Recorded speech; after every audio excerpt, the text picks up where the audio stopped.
Hey, 7th grade, today for your assignment, you are going to be doing lesson 9. And in lesson 9, it talks about we leave Maria and the children for a little while, and you go back and follow what's been happening to Hans. So it's been a while since we've heard about him, but now we're going back and we're going to see what happened to him and how he got across the border, if he gets across the border. Okay, so the lesson is called Crossing the Border Black, which means crossing it illegally. You aren't sneaking across in some way, and it is very interesting to do some research on the different ways that people escaped. There were a lot of sad stories where people didn't make it, but there are also some pretty incredible stories about ways that people escaped from East Germany into West Germany. So, often people would help these refugees escape, and they would need to give them instructions. And in our story, Hans is given a set of instructions only once. They weren't written down. He only heard them once, and he had to remember them all day so he could follow them that evening. Okay? So I'm going to read you a set of instructions, and I'm only going to read it to you once. And after I'm done, I want you to pause this video and write it down in your book. All right? So don't go back and watch the instructions again. Only listen to them once and then go write as much of them down as you can. It doesn't. If you get it wrong, it's not wrong, but you want to try to write as many get it as correct as you possibly can, because if you're a refugee, you're following these. Your life could be dependent on following these instructions. So listen carefully, and I will read them now. Go down Bahnhofstrasse, past the depot for 5 blocks. Turn off on Panoramaweg and follow that street for 1 kilometer. Meet you at the clump of trees. So those are your instructions, and you can pause your video here and go write them down, and don't go back and rewatch the video. All right? So, like I said, we're going back to Hans and what's been happening with him, and that opens up in chapter 18. So I will read chapters 18 and 19 to you, and then you can read chapter 20 on your own. So without further ado, chapter 18. Another railroad station, another bomb-beaten terminal.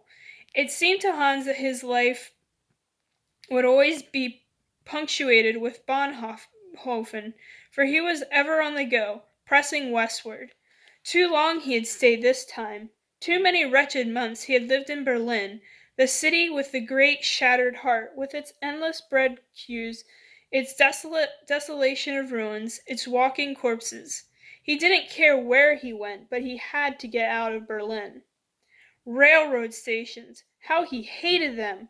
Hated them because they reminded him of a succession of tragedies, like the day his father was deported by train to Siberia, like the night he had kissed Maria and left her crying while he went to face army life in the Wehrmacht, like that fateful trip he had made with baby Lenny, and the empty trip homeward with its agonizing end.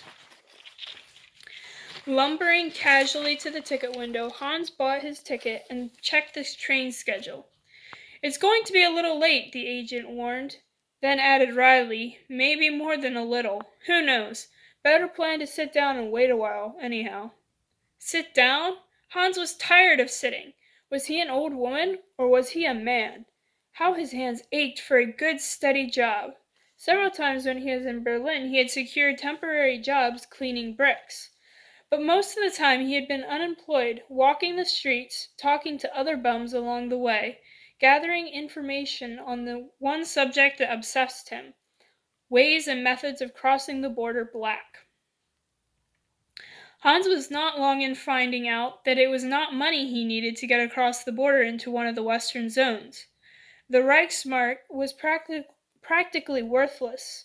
In an economy where the basic necessities of life were a premium, Butter, eggs, lard, potatoes, bread, coffee, and the so-called essential cigarettes talked. But the voice of the mark could scarcely be heard. He needed a few marks, of course, to pay the railroad fare to his destination, but he had to have something more substantial than money to buy off people, to get the favors he needed along the way. Once he had tried to trade his watch for a few cartons of cigarettes, thinking he could later use the cigarettes to his advantage on the trip. But everyone to whom he offered the watch laughed in his face. "What do we want with watches?" one black marketeer had asked him when he tried to make the deal. "This is a luxury, man. We want food." And so, in desperation, he had left Berlin for a short time, hiring himself out to a farmer. The farmer soon saw that he had a rural background and was glad for his help during the early harvesting. When he could no longer use Hans, he gladly paid him in kind. And how rich Hans had felt as he lugged the heavy sack of potatoes he had earned back to Berlin. Not for a moment would he let those potatoes out of his sight. By night they were his pillow, by day his constant companion. Hans dropped into an empty seat, assumed his usual slouch, and watched the milling crowd around him. A neatly dressed woman, probably wearing her best clothes, reached into her handbag and brought out a black bun. Hans was hungry himself, but he did not dare spend any money on food if he really wanted to leave Berlin. A mother dragging 5 little children around and behind her entered the door. Her hands were busy with the young ones, but her eyes darted like searchlights to and fro. Her face was haggard. She reminded Hans of the woman who lived in a bunker down the street from him, a sick widow who simply existed with her children in a room where there was no light, no bedding, and almost no food. More than once he had caught sight of the children scavenging for garbage or dashing helter-skelter on the streets in search of kindling. Indeed, post-war Berlin, with its population of over 3 million, its slender threads of transportation, its miles of rubble, had been a depressing place in which to live. Physically, it was crushed. Politically, it was divided between 4 great nations and situated in the middle of the Russian-occupied territory. The atmosphere was tense, the people dejected. Hans often felt like a small boy lost from his mother, wandering about homeless, unemployed, unwanted, and alone. Restless, he meandered slowly out of the doors again. He dared not go far, but he hated sitting in that smoky station. Better to stand in the street and watch the passing crowd, tiresome as that might become, than to sit idly with hands folded in that stuffy churning depot. "Oh, I'm sorry." He did not see the withered old lady until he had knocked one of the heavy sacks from her arms. Hastily he picked up the bag of sticks, carefully to save each tiny twig that tumbled from the opening. Then he found himself staring at her face, thinking she must be at least 70 years old, that she could be his own mother. The twigs were too heavy for her. They weighed her down unbearably. "Thank you," she smiled at him. "Not everyone is so kind to an old woman." The assurance that he was glad to help her gave her courage to ask another favor. "Can you tell me, sir, how I can get to Brennstrasse from here?" She laid her sacks down, sitting on one of them and panting wearily.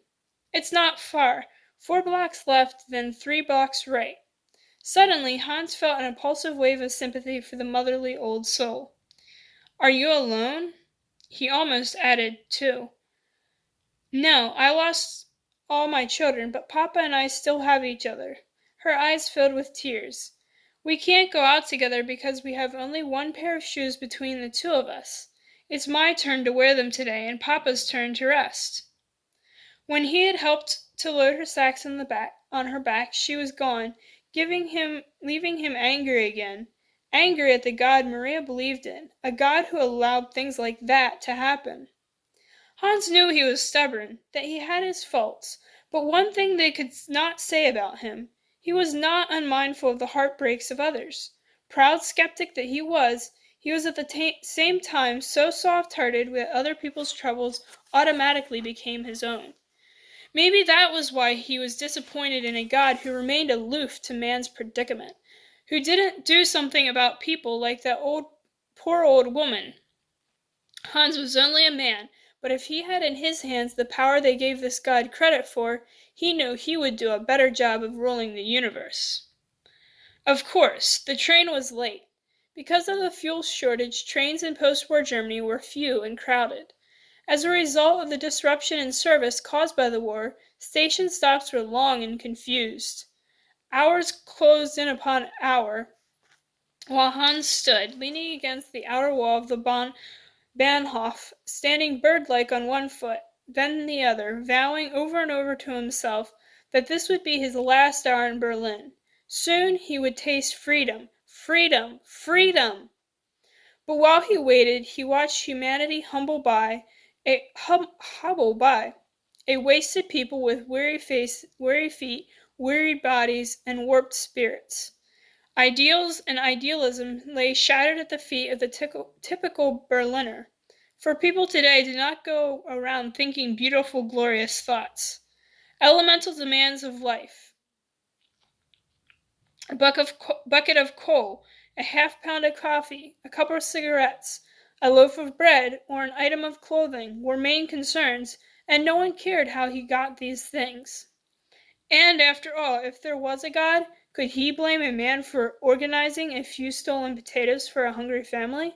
Would he condemn a mother who, tired of the endless search for food, the penetrating cold, the ever-gnawing hunger pains, finally decided to end it all for her children and herself? Hans shuffled from the inside of the station to the street and back again many times in order to stay clear of the excited mob that had thronged the building. But when an unmistakably clear whistle announced from the distance that a train was coming, Hans darted for the platform, plunging through the crowd with the determination and lack of courtesy he had learned during the past months. Getting on the train was strictly a matter of survival of the fittest. Thousands waited as the train pulled up. Feelings ran high.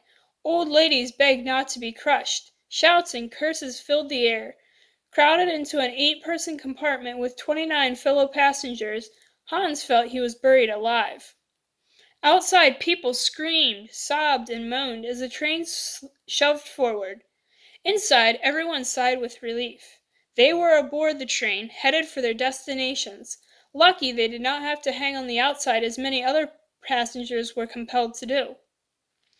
In order to camouflage his reason for entering the suspicious-laden radius of the border itself, Hans chose to break his trip halfway between Berlin and the Russian-American Zonal Division. The train, a slow local, stopped at almost every station to let passengers off. City people out to buy a few chickens or potatoes from farmer friends or relatives. At every stop, it seemed, the train would never move again. Thus, it was midnight, 4 hours after Hans had left Berlin, when he finally got off the train. There was no official check on the passengers during his first leg of the journey. Hans had talked for hours with people who received letters from friends in the Berlin and British zones, acquaintances who had made it across the border black. He planned his course of action well, yet he was nervous about his venture into the unknown. Indeed, he had been told that only about 40% of those refugees who attempted this feat arrived safely on the other side. One only needed to make one error of judgment, one slip of the tongue, one misstep along the way to fall into a self-made grave along the road. The border that divided the East and West zones was well fortified with towers from which East Zone soldiers could see for many kilometers. Moreover, soldiers on foot and trained dogs were ever on the alert for men, women, and children trying to sneak across to the other side. There was a legal way to cross the border, but few had the proper papers to cross the Red Sea legitimately. The best solution was to find a man of confidence who had lived in the area all his life, who knew the paths to take, and who would for a fee escort this traveler to safety. Hans had not been able to get the name of a specific man because of the necessary secrecy, but he knew there were such men to be found. He was determined to take the risk. Chapter 19. On the second train, early the next morning, Hans got his first clue. They were no longer close to any large city, and the compartment was not crowded. Hans even had a seat. Ever cautious about strangers, he ignored his seatmate, stared bored and fidgety through the dusty window. His neighbor, however, soon proved himself to be the sociable type. So long as he did the talking, Hans accommodated him with an occasional nod or smile of agreement. He was a thin young fellow with keen eyes and a know-it-all smirk. As they neared their destination, the inevitable happened. Making a routine stop, the train was suddenly boarded by East Zone soldiers, checking the passengers' tickets and their reasons for traveling into the guarded zone. Hans pulled his ticket from his pocket, set his face as nonchalantly as he could, and reviewed the story in his mind, as he had been trying to do all the way from Hengstfeld. "You, fellow!" the officer shouted to Hans. Hans's partner had just explained that he was returning to Reger from a necessary business trip to Berlin. Reger was his hometown, and he had papers to prove it. "You, where are your papers?" "I have none along, sir, but my residence is Hengstfeld, and I am visiting my old uncle at his request." The soldier lifted his eyebrows. "And what, may I ask, is this uncle's name?" "Arthur Ballman." So confidently did Hans answer that he would have almost believed his story himself. But the soldier was not satisfied. "What's his address in Reger?" 232 Hauptstrasse. There was a main street in every town. That, too, Hans had carefully thought through. The soldier's face registered suspicion. Just then another officer interrupted him. "I'll be back," he said, joining the other inspector in a loud argument with a passenger in the next coach. Hans held his breath, but the soldier did not return for what must have been 10 minutes, and when he did come back, he proceeded to the seat in front of Hans.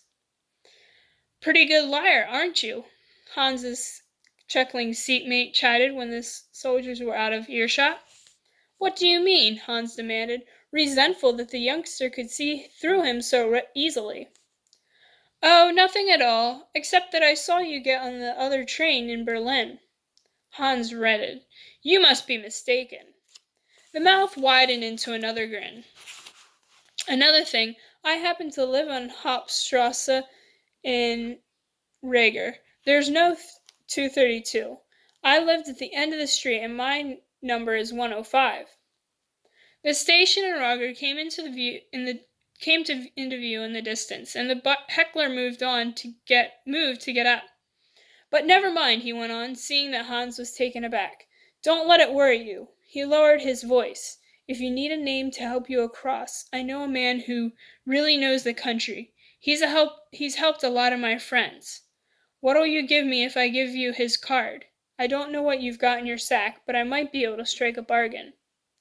Hans thought fast. Was this young fellow telling the truth, or might he be taking advantage of him? Who knew but that he might even be a spy?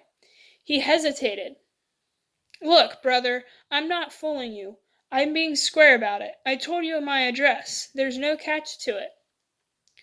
"All right. You give me the card and I'll slip 2 kilo of potatoes into your sack. That's all I can spare. Is that all right?" "It's a deal." The stranger watched Hans count out the potatoes, judging the weight from his own long experience in this type of bartering. The potatoes were large ones, and both were satisfied when they weighed about 2 kilo. Then he offered Hans the proffered card and watched him scan its contents. "Well, good luck, friend, you'll need it." And he was gone, leaving Hans stupefied at the apparent luck that had come his way. "I guess," he thought, smiling to himself, "Maria would call this an answer to prayer." Right, and that's the end of chapter 19, so you can read chapter 20 on your own. Something else to remember is the difference between, you have a paragraph about the difference between main events and details. So a main event is the big thing that's happening, and supporting details help to flesh that out. So you could say, So, for example, Maria,